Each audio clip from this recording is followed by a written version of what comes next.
الحمد لله رب العالمين الصلاة والسلام على أشرف الأنبياء والمرسلين حبيب إلهنا أبي القاسم المصطفى محمد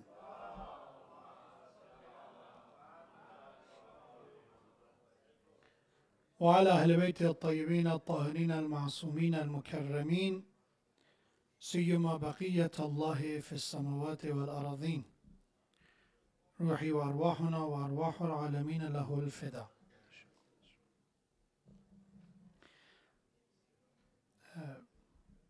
May Allah inshallah accept all of our a'mal, our fasting, our prayers, our efforts in this blessed month of Ramadan, and help us inshallah to finish Ramadan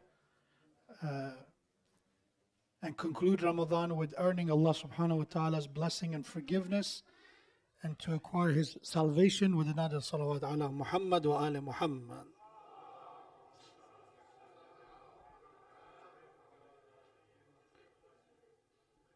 So this is basically the major question everybody's asking. When is Eid, right? So quickly I will inshallah just give an answer to this question, and hopefully you know, because a lot of people wants to get a day off and they want to know in advance. So this is the chance of moon sighting on Monday night. So as you can see, this is basically this area. It shows the possibility of the sighting of the moon. This part is easily with the naked eye, and these areas even with telescope and other tools. And this is America. So as you can see, the chance of seeing the moon on Monday night is pretty much zero. And in order to make Tuesday Eid, so we have to see the moon by Monday night to make the Tuesday as a day of Eid. We have to see it, which, as I said, is low possibility based on the naked eye with telescope, with anything. And of course, in Saudi Arabia, Iran, or anywhere else, they cannot see it either. As we can see, it's clear. This is for Tuesday night. Inshallah, on Tuesday night, pretty much everywhere can see it. So I pray that Muslims follow this astronomical calculation, and this is prediction that what will be, and we more than 90%, inshallah, Eid will be on Wednesday, June 5th. So we will inshallah complete 30 days of Ramadan, 30 days of fasting. But as I said, it's more than 90% chance, and this is the reason. This is on Tuesday night. And you will get an announcement from Masjid. But as I said, if you want to be on the safe side, if you want to get a day off in advance, Wednesday is the day that most probably will be, as I said, because on Tuesday, I don't know how Eid could happen. Because other years, if there was some confusion, it was because it was visible in South America or something like that. But as you can see, even South America cannot see the moon on Monday night. Okay, so based on what I said, inshallah, Eid will be on, most probably, inshallah, on Wednesday. And you don't even need moon sighting. You don't even need moon sighting for the Wednesday, because Tuesday will be the last day of the month of Ramadan. The 30-day will be complete. And automatically, even without sighting of the moon, the next day will be Eid al-Fitr. But you will see the details, more than 90%. Wednesday, Charshamba, will be the day of Eid. And inshallah, you will get the announcement from Masjid. We will have Eid prayers. You will get all the information emailed to you and announced, inshallah, as we continue. That's inshallah, that's it for tonight. Recital salawat ala Muhammad wa ala Muhammad.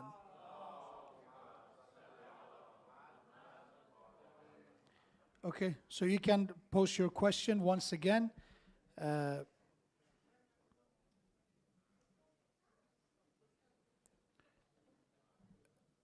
Slido.com 820. Okay, so inshallah tonight we will finish tafsir of Surah Layl. We started this surah before Nights of Qad, and we were not able to finish it. So inshallah tonight we will go to the last verses of this surah. Bismillah ar-Rahman ar-Rahim. We came to verse 14.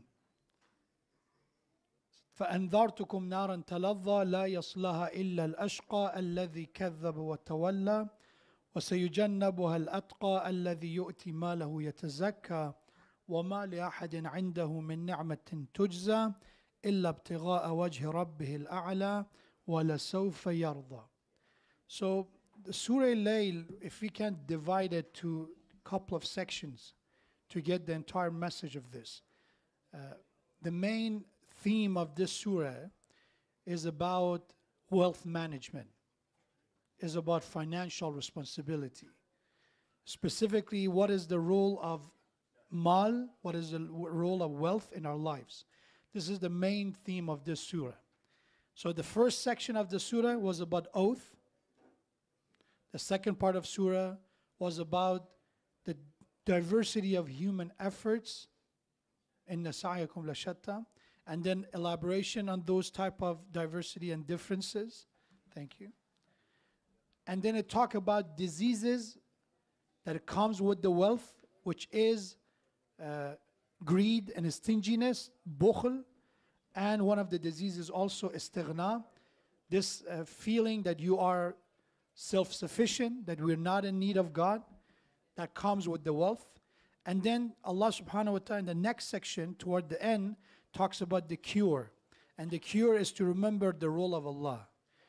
In order to cure stinginess, to cure this sense of self-sufficient, to feel that we are self-sufficient, we don't depend on anything or anyone. The cure of that is to remember Allah subhanahu wa ta'ala. And ultimately also remembering the warning of God.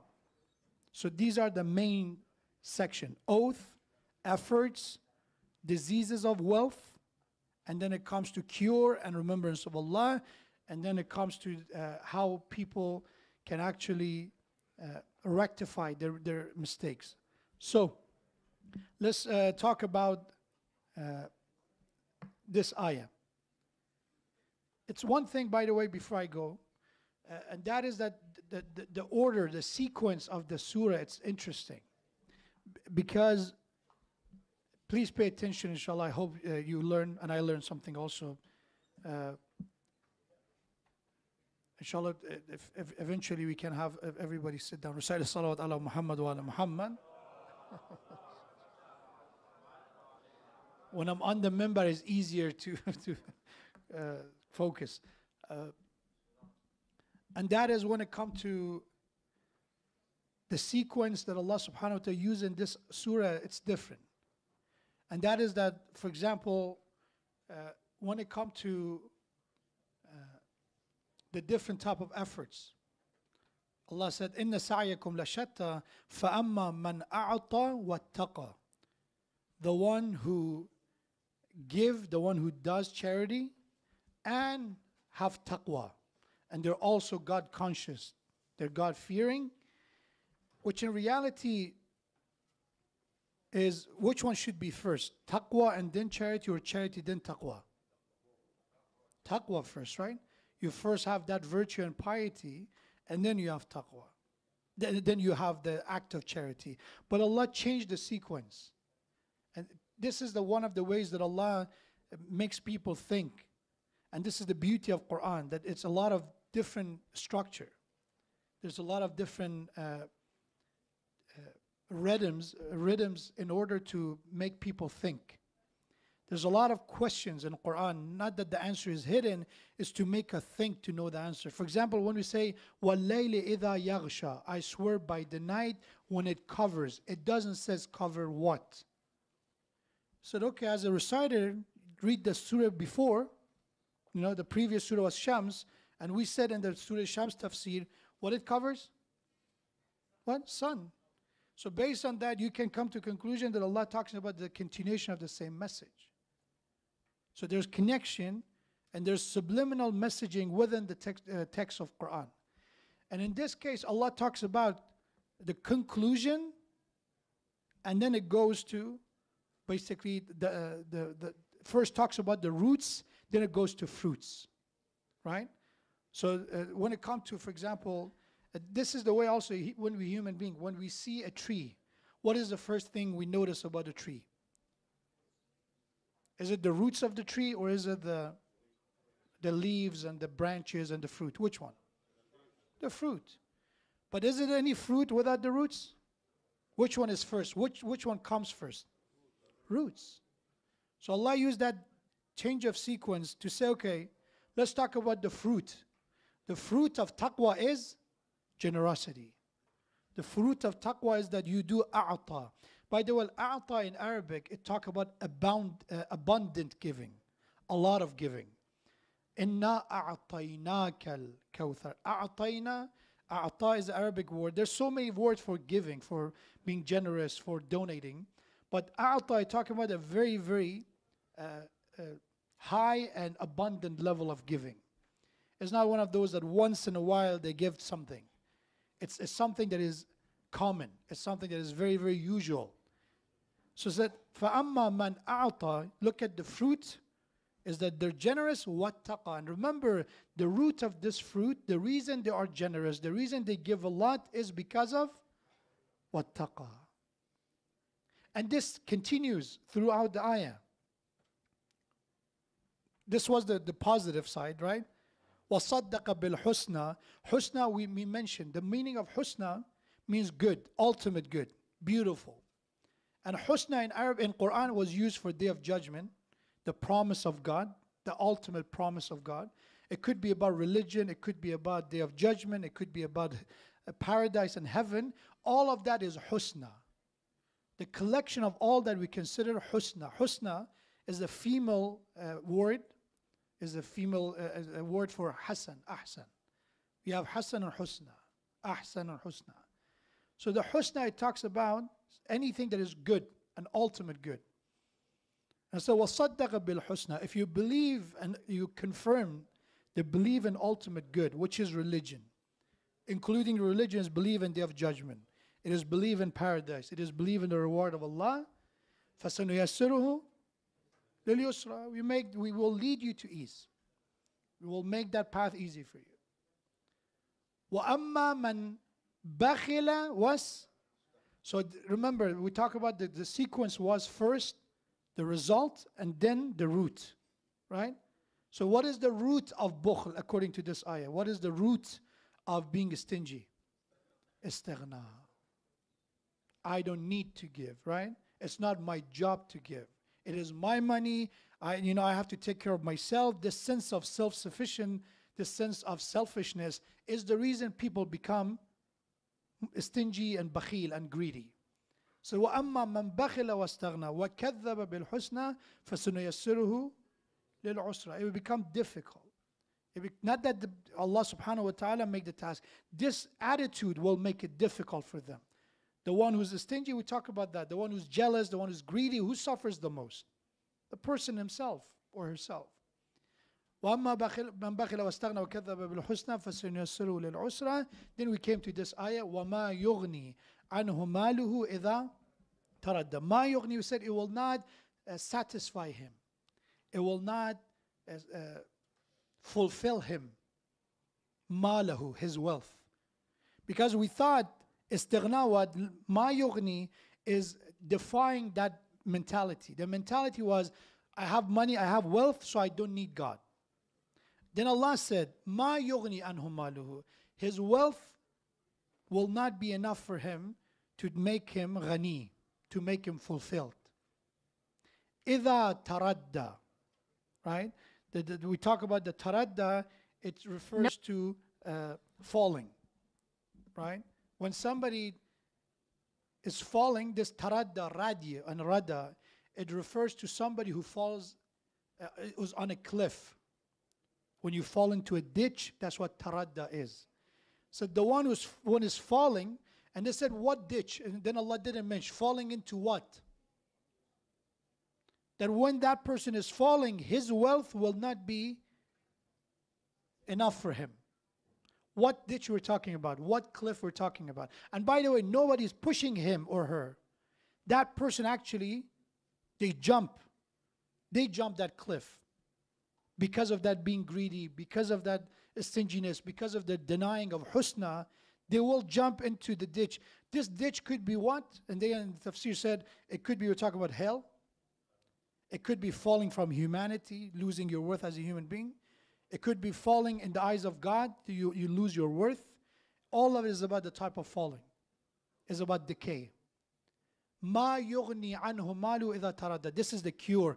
How Allah cured people who are arrogant and they think their money is everything. Said, I'm telling you, when you're falling in hell, when you're falling into grave, that could be another ditch, right? One day that we will go into the grave. In that falling, your wealth will be able to stop you? It won't. It brings humanity as a warning. إِنَّ عَلَيْنَا لَلْهُدَى. We just talk about istighna, and people feeling that they are the leader, they are the one in charge. Then Allah remind them that He is in charge. Inna alayna lal huda. Indeed is on us, on me as God, and we said is royal we, is on us to guide people. Is our responsibility to guide humanity. Not you, not your wealth. وَإِنَّ لَنَا لَلْآخِرَةَ وَالْأُولَى. And indeed belong to Allah. So one of the best way, if somebody is arrogant, one of the best way to shatter that arrogance is to remind them they're not that powerful, right? Right? That's one of the ways to deal with arrogant people. That's the reason we have a hadith by Imam Ali alayhi salam, that when you're dealing with an arrogant people, don't be humble before them. Treat arrogant people with arrogance. If they don't feed their arrogance. It's not about forgiveness. It's not about, being kind. Somebody's arrogant, right? They bring their hand forward to kiss their hand. That's one of the arrogance, right? Or they're asking you, move. You have to do something for me. That's come from arrogance. So don't do it. Don't kiss their hand. We're not talking about parents. Kiss their hand even if they brought it forward. That's exception. We're talking about people. Not people that Allah said be humble before them like parents. Right? Like teachers. These are the ones Allah said be humble before them. They need to be in that position of authority. But in regular people, don't let their arrogance to feed over you.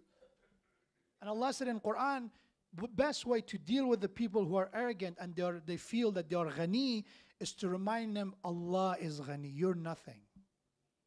You think you have so much power? Let me remind you, وَإِنَّ لَنَا لَلْآخِرَةَ وَالْأُولَى. You think you have a lot of money, you're in charge of everything. Indeed, for us, for Allah is akhirat, the other life, and ula, the one that came earlier, which means dunya.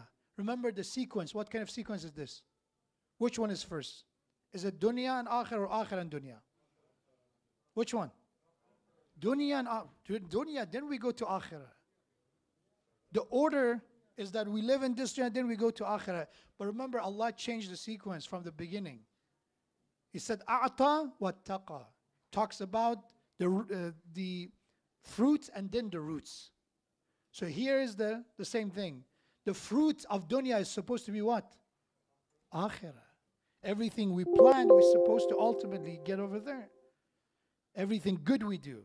For dunya, when you do something for dunya, you get paid in dunya. But when you actually plant something for the sake of Allah, where is the actual time that it will blossom? Where is it? Akhirah. In dunya it will be, but it's not as much as akhirah. Akhirah is the one. That's the reason Allah used the conclusion first. وَإِنَّ لَنَا لَلْآخِرَةِ. Akhirah is for us. وَالْأُولَى. Now tell me how much your money can buy. Akhirat and dunya, both is mine. And now before God you start becoming humble. فَأَنذَرْتُكُمْ. This is Allah warning. In Surah Shams, the Prophet of God warned his people. Which Prophet in Surah Shams? Prophet Salih. He warned people to don't disturb and don't kill the camel, the miracle of God. Here Allah said, فَأَنذَرْتُكُمْ. I am giving you warning. Inzar is warning, which is scaring you. So I'm giving you this warning. فَأَنذَرْتُكُمْ نَارًا تَلَظَّى. Nar means fire. Taladha. Taladha is blazing fire. A fire that has no smoke is so extreme that there's no smoke for it. It's not a very slow and gradual fire. It's very, very powerful. Extreme fire. Naran taladha, crackling fire. Sparking fire. Naran taladha, I'm warning you about that fire. This is to break the arrogance. Because sometimes we don't give unless a lot of people who are even stingy, when there is fear, they pay, right? Right? Fear is one of the ways that unfortunately people manipulate a lot for the wrong reason, but Allah uses fear for the good reason now. So don't be stingy. Don't deny the promise of God. Don't deny husna, because if you do so, naran taladha, there is a sparking water, there is a sparking fire waiting for you. I'm warning you. And Allah is directly warning us. One prophet of God did, now Allah directly warns people. Then it makes His justice as a reminder that people say, what a scary God. He wants to just burn us. He just wants to punish us. He balanced that statement. I'm warning you about the sparking fire. La yaslaha illa al-ashqa. Yaslaha, it talks about when you enter something, when you throw yourself into something. Said, La yaslaha, no one will throw themselves into this fire. No one will be punished, illa al-ashqa, except shaqi, except the wretched ones, except the wicked one. Who is shaqi? Evildoers. And then Allah said, you want who's shaqi? So according to Quran, the warning is if you're shaqi, if you're wicked, God forbid, if I'm wicked, if I'm wretched, if I'm shaqi, I should be afraid. I should be afraid. It's like if I'm a criminal, I should be scared of law. I should be scared of law enforcement. And Allah giving that warning, that we're coming for you, for the shaqi. La yaslaha illa al-ashqa. It will not be thrown into this fire except shaqi. And then Allah said, who is the shaqi? Alladhi kadhaba wa tawalla. The one who denies, the one who doesn't believe in, let's say, the religion and the message of the Prophet and the message of God. Wa tawalla, and they turn their back to that message. For these people, this is the message of Quran directly saying that this is shaqi. That you get the warning, you get the message, but you don't believe it, you deny it, you turn your back on it. This is shaqi. Alladhi kadhaba wa tawalla. Takdhib is when you deny something. You know it's truth, but you deny it. You know there is something, but you deny it. Tawalla is when you walk away from it. Sometimes you deny, but you don't distance yourself. But this is what tawalla. You walk away from it. وَسَيُجَنَّبُهَا الْأَتْقَى. Then Allah brings the hope. Yujannabu come from jamb. Jamb in Arabic means side. Yujannab means far away on the side. Sayujannab means it will be far away, sided away from this fire, from this punishment. Who will be distanced from this fire? Atqa, the most pious, the most God conscious. Going back to the beginning, right? وَأَمَّا مَنْ أَعْطَى وَاتَّقَى, the one who have taqwa. Allah comes back to that. So if you have taqwa, if you're God-fearing, then Allah subhanahu wa ta'ala promised that you will be away from this punishment. Allah will not let you to come close to this punishment. سَيُجَنَّبُهَا الْأَتْقَى. Atqa, by the way, is not taqwa. Atqa is the most pious. The more taqwa you have, the further away you will be from this. That's the reason we have in our tradition that even some people who go to heaven, but there are levels for them, some of them will see hell before going to heaven. Because they were not into a level that ultimately they were able to skip hell. They will see hell. They will be purified first, then go. But for some people that they are atqa, the most pious, they will be much, at the most dense distance you can imagine from the punishment. And who's the atqa? In Dua Jawshan Kabir, atqa is the one who's God-fearing. Not that we're afraid of God, we're afraid of the punishment of God. So what we said in Dua Jawshan 100 times. What do we say in Dua Jawshan? Subhanaka ya la ilaha illa ant, al-ghawth al-ghawth. Khalisna minan nar. Ya Allah, free us from nar. Free us from fire. Free us from punishment. What we say in dua qunut, رَبَّنَا آتِنَا فِي الدُّنْيَا حَسَنَةً وَفِي الْآخِرَةِ حَسَنَةً وَقِنَا عَذَابَ النَّارِ. Protect us from nar. So the taqwa is that a muttaqi, a pious person, always remember punishment of Allah. They don't let themselves, oh, it's okay, give myself an easy path. It's okay if I commit sin. They always remember Allah subhanahu wa ta'ala's punishment. That is the result of our own action. So who is atqa? Who is the most pious? الَّذِي يُؤْتِي مَالَهُ يَتَزَكَّى. The one who gives from his wealth to purify, yatazakka. So they give from their wealth, from their possession, in order to acquire what? Tazkiyah, purification. So when we give, actually, that this giving, if it's for the sake of Allah, it will purify us. It will purify not only our wealth, yatazakka is not that purify our mal, is not purify money. We purify ourselves. With giving, we purify ourselves. From what? From greed, right? From bukhl, from being stingy, from, neglecting our responsibilities, because all that comes from selfishness. That is the reason purification from all the negative qualities of a human being can have. So based on this ayah, we learn one message, one additional message from what we've been teaching from the beginning, from this surah, what we were learning from this surah, is that one of the main reasons that human beings lose purity is what?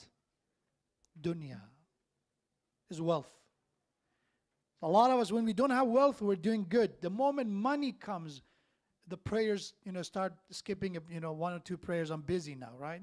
Money comes now, I start telling people, I was kind and respectful to everyone before I got that expensive car and that job. Now I have an expensive car and I have a fancy suit. Oh, I'm not going to stand next to this guy in namaz. He smells. He have a bad odor. The dunya make us think differently. If there's no dunya, we don't see people who go to a spirituality, they acquire those negativity. Always is about dunya. And when I say dunya, it means anything that comes from the money, wealth, children, family, power, position, name, fame, all of that is part of this life. Because anything that we cannot take after death and grave, that is dunya. What we cannot take with ourselves after death? Dunya, children, fame, right? None of that will be able to take with us. So Allah said, when you give, when you practice that charity giving often, you purify yourself. وَمَا لِأَحَدٍ عِنْدَهُ مِن نِعْمَةٍ تُجْزَى, and does not accept any reward from anyone. وَمَا لِأَحَدٍ عِنْدَهُ مِن نِعْمَةٍ تُجْزَى. This person who does charity, this person doesn't expect reward from anyone except, then it said, إِلَّا ابْتِغَاءَ وَجْهِ رَبِّهِ الْأَعْلَى. So if I want to go word by word, وَمَا لِأَحَدٍ, no one, عِنْدَهُ is in front of this person, مِن نِعْمَةٍ تُجْزَى, that in return of their charity and doing good, that they expect for a reward. إِلَّا ابْتِغَاءَ وَجْهِ رَبِّ الْأَعْلَى. The only thing they look after, these pious people, is to acquire, to earn وَجْهِ رَبِّ الْأَعْلَى. Wajh means face. In Arabic language means face, but it requires toward pleasure too. Happiness, pleasing. So the only thing they look for is to please their Lord. What kind of Lord? Al-A'la, the most supreme. Why Allah used the word A'la? What do you think? Between all the qualities, He said, people who give charity, they don't do it that people say thank you or give Him something in return. They do it for Allah to earn His pleasing, His pleasure, the most supreme. Rabbihil A'la. Because we just talked about what was the disease. The disease was istighna, the root of it. The result of it was bukhl. But the disease was istighna, that I'm self-sufficient, I'm powerful, I don't need God. So what's saying A'la, Allah reminds who's the one in charge? I am. Al-A'la, I'm the one. I'm the supreme high. Everything else you have is child play. All the power, all the control you think you have Because with money comes, power comes, we feel we're in control. We feel we're in charge. Then Allah said, I am the one in charge. And people who have taqwa, they know that. They do good, they give charity to acquire and to earn Allah subhanahu wa ta'ala's pleasure. The Most High, وَلَسَوْفَ يَرْضَى. And this is, Allah is much, much more generous to leave this to be a one-sided relationship. They do it for the sake of Allah, and Allah will do what? وَلَسَوْفَ يَرْضَى. And surely soon they will be well pleased. So Allah said, you want to please me, I'll make sure you will be radhi. You want to satisfy my command, I will satisfy you. وَلَسَوْفَ, it refers to a time that is coming near future. And very soon, yarda. These people who do for the sake of Allah will be radhi, rida, satisfaction. They will acquire satisfaction. This was the Surah Layl. As I said, we can categorize it to multiple sections, but remember the disease that we're dealing with, especially in America, because this is the source of capitalism. This is about money, this is about dunya. And by the way, there's a major difference between Islam and other religion, because in some form of Christianity, for example, they said as everything is about akhirah, is about the life after death. In dunya, you should not enjoy anything, even marriage. They say it's forbidden to get married. You have to choose this life, take this oath to stay single, and basically all form of pleasures is forbidden. Islam doesn't say that. That's the reason in Quran we say, Rabbana atina fi dunya hasana. We're looking for a good dunya, an ultimate good in this life, and an ultimate good in hereafter. And Ali ibn Abi Talib gave a beautiful answer to this. Allahumma salli ala Muhammad. Sorry for it took a bit long. I wanted to finish this surah that we'll be able, inshallah, to start the next one. Imam Ali said, you want to know who's shaqi? Going back to ashqa, right? So who is the shaqi? Who is the wretched one? Who is the wicked one? Imam Ali said, the one who sells his dunya, his akhirah, for the dunya of others. For the dunya of others. That is the shaqi. That is the wicked. بدبخت کیست؟ شقی میگیم بدبخت. امیرالمومنین فرمود اگه میخوایم بگیم اون شقی که میگیم اشقا بگیم، مثل ابن ملجم هم که میگن اشقا الاولین و الاخرین که بودن، میگن اشقا الاولین، بدبخت اول کسی بود که شتر حضرت صالح رو کشت. بدبخت بالا شقی ترین بدبخت ترین انسان ها آخرینش کسی بود که حضرت علی علیه السلام رو کشت. به خاطر اینکه اینا برای دنیا هم نکردن. این بدبخت اینه که خسرت دنیا و الاخرت، چون بعضیا با پیغمبران خدا دشمنی میکردن، یک فایده میگرفتن از این دشمنی. ولی کسی که حضرت علی علیه السلام رو کشت به خاطر دنیا هم نکشت، یعنی دنیا هم نرسید، نیتش هم دنیا نبود. بعد علی علیه السلام فرمود شقی ترین آدم ها کسی است که آخرتش رو بفروشد برای دنیای دیگران. دیگران حالا فرزندش هست، دیگران مردمن. مردم چی میگن دیدین؟ این میشه بدبختی ماست که ما به خاطر مردم چی میگن ما آخرتمون رو بفروشیم، یا به خاطر حتی زن و بچه، حتی به خاطر شوهر انسان آخرتش رو بفروشد. ولی ما دنبال دنیا آخرت باید باشیم، هم دنیای حسنه از خدا بخوایم، مالک هر دو خداست. چرا ما فقط از آخرت بعد از خدا آخرت بخوایم؟ مثل کسی که دعا میکرد جلوی امام معصوم که خدایا من رو در آخرت عذاب نکن، در همین دنیا عذاب کن که ما با آخرت عذاب تو رو تحمل نداریم. امام فرمود که امام معصوم علیه السلام گفت چه دعایی کردی؟ دعا کردی که خدا تو رو هلاک کند، از بین ببرد. تو مگر طاقت عذاب خدا رو در همین دنیا مگر داری؟ این اشتباه است دعای تو. گفت چگونه دعا کنم؟ گفت دعا کن خدایا نه ما طاقت عذاب تو رو نه دنیا داریم نه در آخرت. تو که بخشنده هم در دنیا ببخش هم در آخرت. مثل بعضی از دعاهای ما که هست خدا از عمر ما بردارد روی عمر تو بگذارد. خب چرا؟ چرا خدا من اینقدر لطف داره خدا عمر تو طولانی کند؟ همون ان تطیل عمری که نمیگیم خدا هر چی بلا و درد از به جان من بیندازد. چرا؟ خب چرا اینقدر دعایی میگم اعوذ بالله خدا مثل ماست که یک باجت معلوم، یک هزینه معلومی باشه که مجبور باشد ای برابر بده؟ انقدر او کریم است، انقدر رحیم است، برای خودم بخوایم برای دیگرانم بخوایم. So inshallah Allah give us the tawfiq to acquire inshallah His satisfaction, to be generous, to practice inshallah infaq, to practice giving, Be a giving person. Teach that to our children as well. Teach our children to share. In iftar, I do respect to all brothers and sisters who bring their own food. If you learn one thing from Surah Layl, offer it to the people around you. Start it. Teach to your children. Yes, I know you don't like the masjid food. Alhamdulillah, good for the parents who cook a special food for their children. Good for you. But when you do that, teach them as well. When you see few people around, you offer them. Do you want some? Can you have some? And be genuine about it. That's about giving. It's not about just faqir and poor. Giving could be about to everyone. Could be the person sitting next to you. Could be about, as I said, your neighbor. Quran is a religion that said the person who sit next to you. وَالْجَارِ الْجُنُبِ وَالصَّاحِبِ بِالْجَنْبِ. وَالصَّاحِبِ بِالْجَنْبِ is the companion that is on your side. So, you have, responsibilities. They have rights on you. Who has rights on you? Your parents, your relative, your neighbors. And then it said the person who sit next to you. وَالصَّاحِبِ بِالْجَنْبِ. Imagine you're in an airplane and the person sitting next to you have a right on you. Be kind to them. Be respectful to them. Be generous to them because now they're sitting next to you. Imagine that kind of religion if we have. If that kind of Islam and Muslim we are. That anybody who's sitting, coincidentally we're sitting in the same waiting room.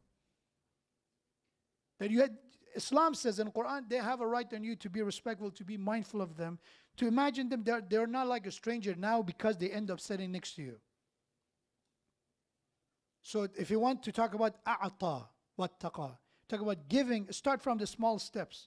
Teaching our children in Ramadan.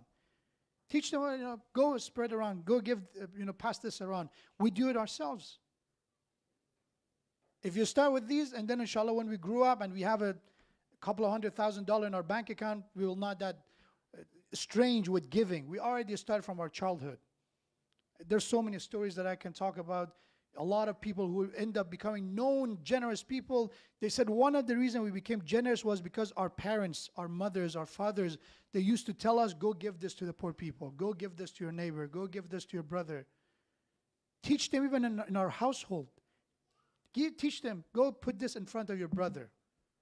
It's good to be self-responsible. It is good to have discipline.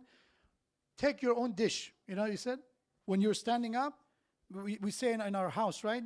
Clean up after yourself. It's good, but we have to go further than that. Today, you go clean up after your mom as well. Tonight, I'm going to offer that I'm going to clean up for everyone. Tomorrow night, your son has to offer that clean up for his sister.